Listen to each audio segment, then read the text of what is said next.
Imagine discovering that one of the greatest threats to early Christianity didn't come from Roman persecution or political disputes, but from a religious movement that invented exactly 365 gods. If you're interested in stories that reveal the hidden mysteries of the early church, subscribe to the channel and turn on notifications so you don't miss any episodes of these fascinating narratives. In December 1945, near the city of Nag Hammadi in Egypt, a peasant named Muhammad al-Saman made a discovery that would revolutionize our understanding of Christian history. While digging for natural fertilizer, his hands touched something unexpected. A sealed red clay jar buried for over 1,500 years in the desert sands. Inside that ancient jar, 13 papyrus codices lay silently, containing 52 texts that the church had attempted to erase from history. These documents revealed the existence of a movement that almost destroyed Christianity from within. A school of thought so sophisticated and attractive that it seduced some of the most learned Christians of the early centuries. The discovered text spoke of Sophia, the feminine divine wisdom, and of Abraxas, a cosmic entity whose numerological name summed precisely to 365, the number of days in a year and also the number of deities this movement had created. It was a complex cosmology that directly rivaled the orthodox teachings of the nascent church. But who were these people who dared to completely rewrite the Christian narrative? And why were their teachings considered so dangerous that the church mobilized all its resources to destroy them? The answer takes us on a journey through the intellectual centers of the ancient world, where Christian philosophers and mystics developed a radically different version of the faith. The architects of this theological revolution were known as Gnostics, a word derived from the Greek gnosis, meaning knowledge. But this was no ordinary knowledge. It was esoteric and revealed wisdom, supposedly transmitted by Jesus Christ himself to a select circle of disciples after his resurrection, knowledge that never made it into the canonical Gospels. Valentinus was one of the most influential leaders of this movement in the 2nd century. Born in Egypt and educated in Alexandria, he possessed extraordinary eloquence and a brilliant intellect that impressed even his orthodox opponents. He arrived in Rome around 140 AD, where he established a school that attracted Christians from the highest social classes, including senators and prosperous merchants. Basilides, a contemporary of Valentinus, operated in Alexandria and developed an even more complex system. According to the accounts of Irenaeus of Lyon, one of the main adversaries of the Gnostics, Basilides taught for 24 years and wrote a commentary on the Gospel in exactly 24 books, each corresponding to a specific divine emanation in his elaborate cosmology. What made these leaders particularly dangerous in the eyes of the Orthodox Church was their ability to use Christian scriptures themselves to support their theories. They did not reject Jesus Christ, but radically reinterpreted his nature and mission, creating a version of Christianity that was both familiar and completely revolutionary to the faithful of the time. These men were not charlatans or ignorant heretics, as the church later tried to portray them. They were refined intellectuals, many of whom had initially been respected members of Christian communities. Their influence spread rapidly through the trade routes of the Mediterranean, carrying their ideas to Christian communities from Gaul to Syria, where they found fertile ground among questioning Christians. Gnostic cosmology was of impressive complexity, organizing the universe into a hierarchy of 365 levels or divine emanations. At the apex of this cosmic structure resided the unknowable Father, a deity so transcendent that it was beyond any human description or comprehension. This supreme entity never directly interacted with the material world, considered impure and inferior. Below the unknowable Father, pairs of divine entities called aeons successively emanated, each representing specific aspects of divinity like wisdom, truth, life, and word. These aeons inhabited the pleroma, the divine fullness, and together constituted the first levels of the hierarchy of the 365 deities. Each aeon possessed specific characteristics and played particular roles in the Gnostic cosmic economy. The cosmological system became even more intriguing when describing how the material world had been created. According to Gnostic texts, Sophia, the feminine wisdom, had committed a cosmic error by attempting to conceive without her male partner. From this imperfect attempt was born the demiurge, an inferior deity who created the physical world without knowing the existence of the true supreme God. Abraxas occupied a special position in this cosmology as one of the main emanations, often depicted with the head of a rooster, a human body, and serpents for legs. The numerical value of his name in Greek, alpha 1, beta 2, rho 100, alpha 1, psi 60, alpha 1, sigma by 200, summed precisely to 365, symbolically connecting him to the days of the year and the total number of divine emanations. This cosmological structure was not merely speculative. It offered Gnostics a sophisticated explanation for fundamental questions such as the origin of evil, the nature of human suffering, and the path to salvation. For them, knowledge of this divine hierarchy was essential for the soul to navigate through the different cosmic levels on its journey back to the divine pleroma. The Gnostics presented a radically different interpretation of the figure of Jesus Christ, which directly challenged the foundations of developing Orthodox Christology. For them, Jesus was not the Son of God incarnate in the traditional sense, but rather a divine emanation that had descended through the 365 cosmic levels to bring salvific knowledge to humanity imprisoned in matter. According to the Gnostic texts discovered at Nag Hammadi, particularly the Gospel of Thomas and the Gospel of Philip, Jesus had transmitted secret teachings to an inner circle of disciples after his resurrection. These teachings included knowledge about the true nature of reality, the passwords necessary to traverse cosmic barriers, and specific rituals for spiritual liberation. The crucifixion was interpreted in a completely different way by the Gnostics. Many groups, particularly the followers of Basilides, taught that Jesus, being a divine emanation, could not truly suffer or die. According to their texts, Simon of Cyrene had magically assumed Jesus' appearance and was crucified in his place, while the true Christ watched and laughed at the ignorance of the executioners. This docetic interpretation of the crucifixion had profound implications for the theology of salvation. If Jesus had not truly died on the cross, then his death could not be an atoning sacrifice for humanity's sins. Instead, salvation came through Gnostic knowledge, the understanding that each person possessed a divine spark imprisoned in matter that could be liberated through revealed wisdom. Gnostic teachings about Jesus were particularly appealing to intellectually sophisticated Christians because they offered answers to theological paradoxes that orthodoxy was still struggling to resolve. How could the immutable God suffer? How could the infinite become finite? For the Gnostics, these problems were resolved through their complex cosmology of emanations and levels of reality. Gnostic movements produced a vast literature of alternative sacred texts that rivaled the writings that would later form the New Testament. In addition to the canonical Gospels, they possessed the Gospel of Truth, attributed to Valentinus, the Gospel of Mary Magdalene, which featured the disciple in a leadership role, and dozens of other texts that claimed to preserve the true teachings of Jesus. The Apocryphon of John, one of the most important Gnostic texts, narrated a secret revelation that Jesus had given to the Apostle John about the true nature of creation. According to this text, the material world was the result of a cosmic error, and only through Gnostic knowledge could human souls escape the prison of matter and return to the divine pleroma. Gnostic rituals were elaborate and mysterious, designed to facilitate spiritual ascent through the 365 cosmic levels. They included initiation ceremonies where candidates learned sacred passwords, names of guardian angels, and magical formulas necessary to traverse the barriers that separated different levels of reality. These rituals were often performed in small private groups, far from the eyes of ecclesiastical authorities. A particularly controversial practice was the bridal sacrament, based on the Gnostic interpretation that the reunification of the masculine and feminine opposites was necessary for spiritual completeness.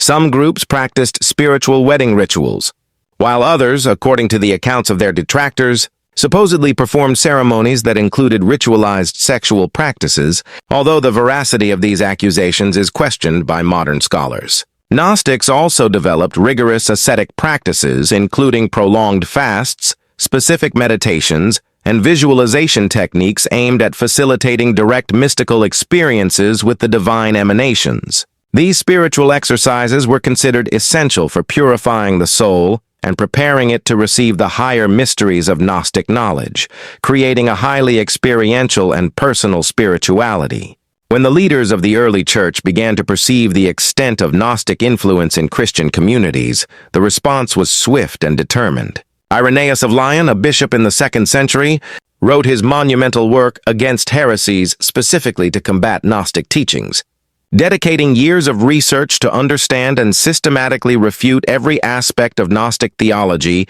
that he considered dangerous to the Christian faith. Tertullian, the eloquent lawyer converted to Christianity, joined the intellectual battle with his incisive writings against the Valentinians. He coined the term heresy in its technical Christian sense and argued that the Gnostics had corrupted the simplicity of the gospel with Greek philosophical speculations. His work against the Valentinians became one of the most influential refutations of Gnostic teachings. Hippolytus of Rome contributed his Refutation of All Heresies, an encyclopedic work that detailed the secret teachings of various Gnostic groups.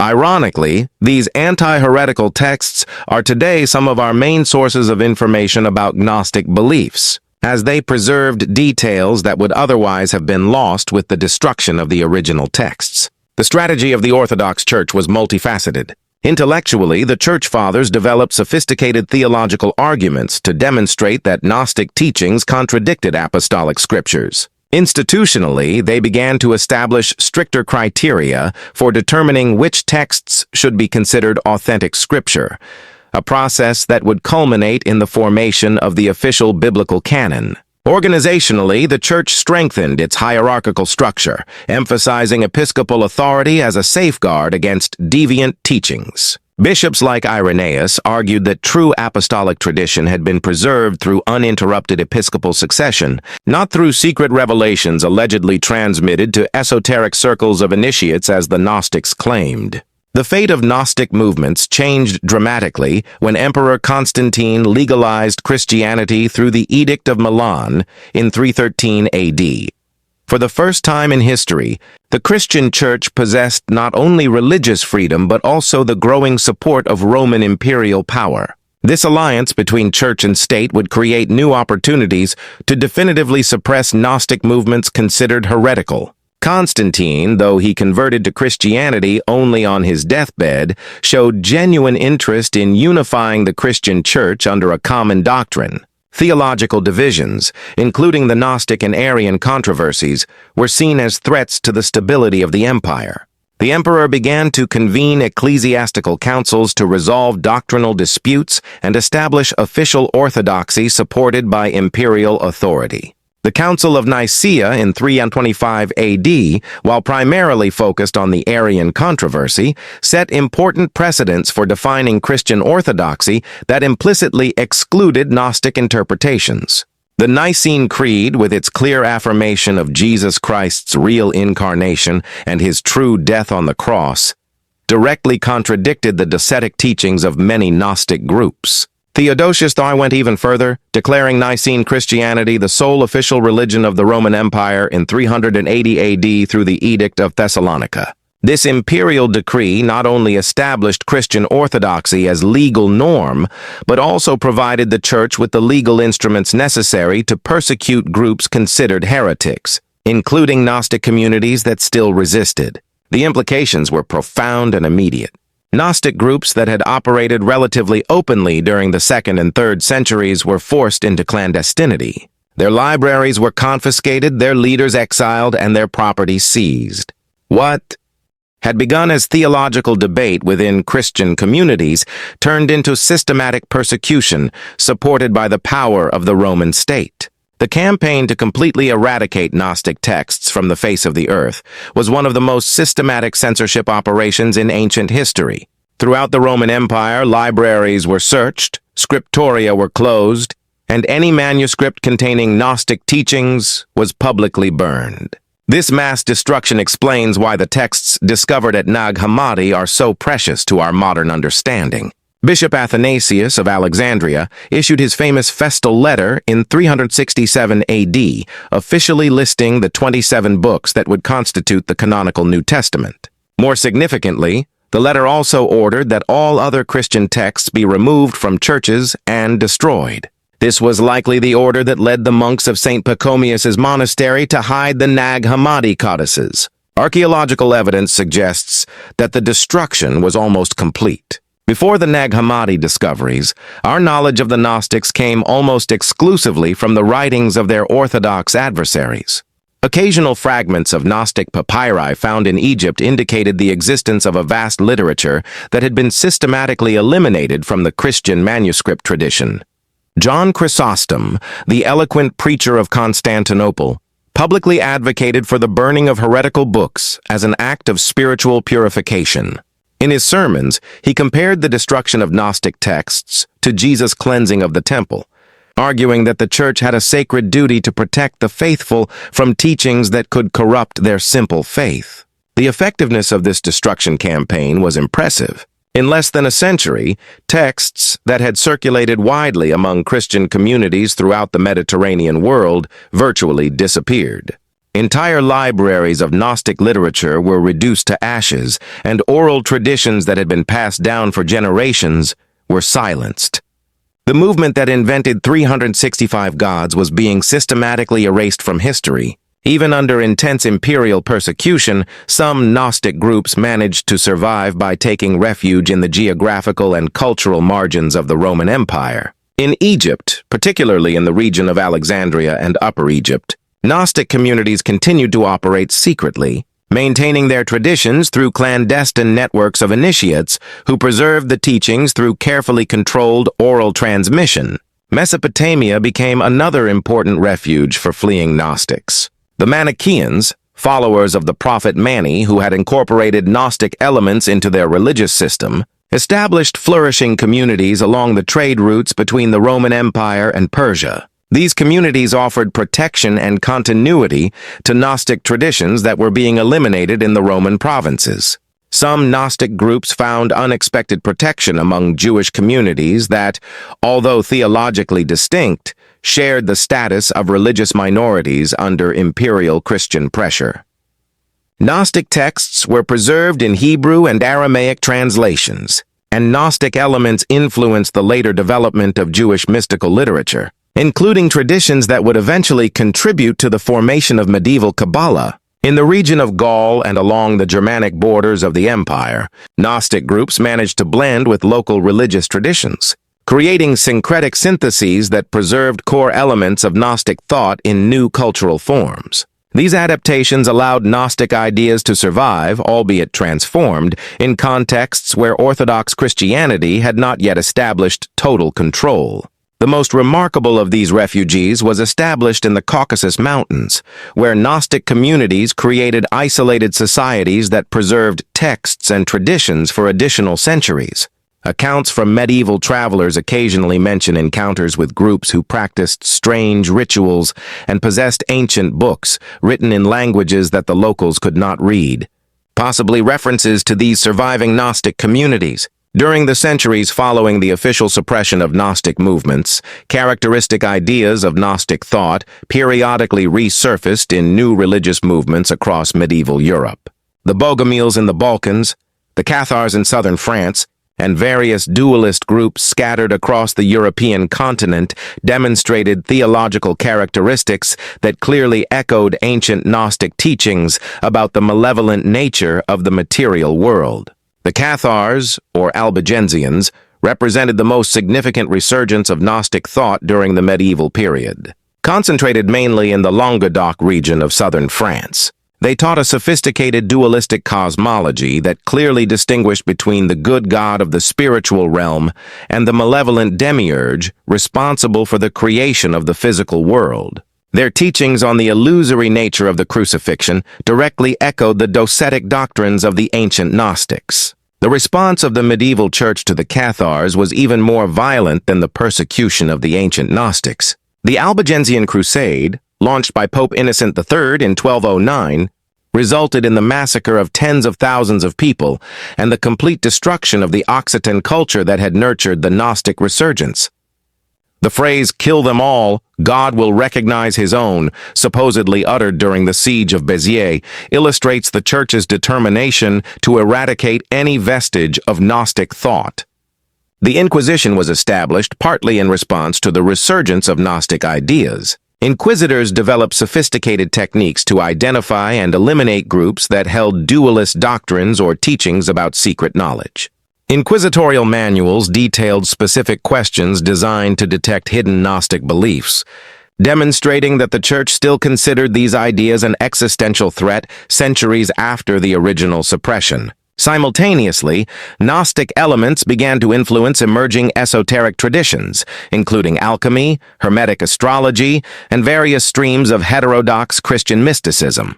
These alternative channels allowed fundamental Gnostic concepts, such as the divine spark imprisoned in matter and salvation through knowledge, to survive in transformed forms through the medieval centuries.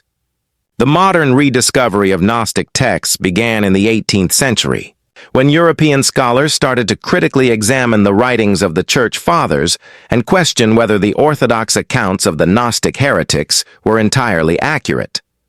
Monastic libraries began to reveal fragments of Gnostic texts that had escaped systematic destruction, sparking academic interest in understanding these movements through their own words. The Askew Codex, containing the Pistis Sophia, was acquired by the British Museum in 1785, representing one of the first extensive Gnostic texts available for modern academic study.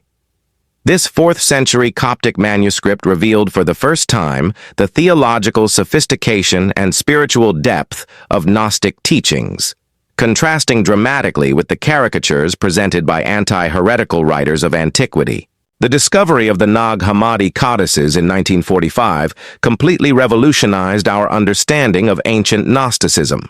For the first time, scholars could read Gnostic texts in their original forms, without the filter of anti-heretical polemics. The Gospel of Thomas, the Gospel of Philip, the Gospel of Truth, and dozens of other texts revealed an alternative Christian tradition of extraordinary intellectual richness and theological diversity. Scholars like Hans Jonas, Gilles Quispel, and Elaine Pagels began to reevaluate Gnosticism not as a marginal heresy, but as one of the main currents of early Christianity. Their works demonstrated that the Gnostics were not ignorant sectarians, but sophisticated intellectuals who offered alternative answers to fundamental questions about the nature of God, the origin of evil, and human destiny. This academic reevaluation coincided with a broader cultural interest in alternative spiritual traditions during the 20th and 21st centuries. Elements of Gnostic thought began to influence New Age movements, Jungian psychology, and various streams of contemporary spirituality, demonstrating that the questions addressed by the ancient Gnostics remain relevant to modern spiritual seekers. The historical impact of Gnostic movements extends far beyond their direct contributions to early Christian theology. The need to respond to Gnostic challenges forced the Orthodox Church to develop more precise, doctrinal, institutional, and canonical structures. The process of forming the biblical canon, the development of Trinitarian theology, and the establishment of episcopal authority were all influenced by the need to distinguish orthodoxy from Gnosticism. Gnostic literature also preserved traditions and perspectives that would otherwise have been completely lost from early Christian history. The Nag Hammadi texts reveal the existence of Christian communities where women held religious leadership, where philosophical speculation was valued, and where personal mystical experience was considered more important than adherence to established creeds. The conflict between Gnosticism and orthodoxy established patterns that would influence the Christian approach to dissenting movements for subsequent centuries. The techniques of theological refutation developed by the Church Fathers, the methods for identifying and suppressing heresies, and the strategies for preserving orthodoxy became models for dealing with future doctrinal challenges.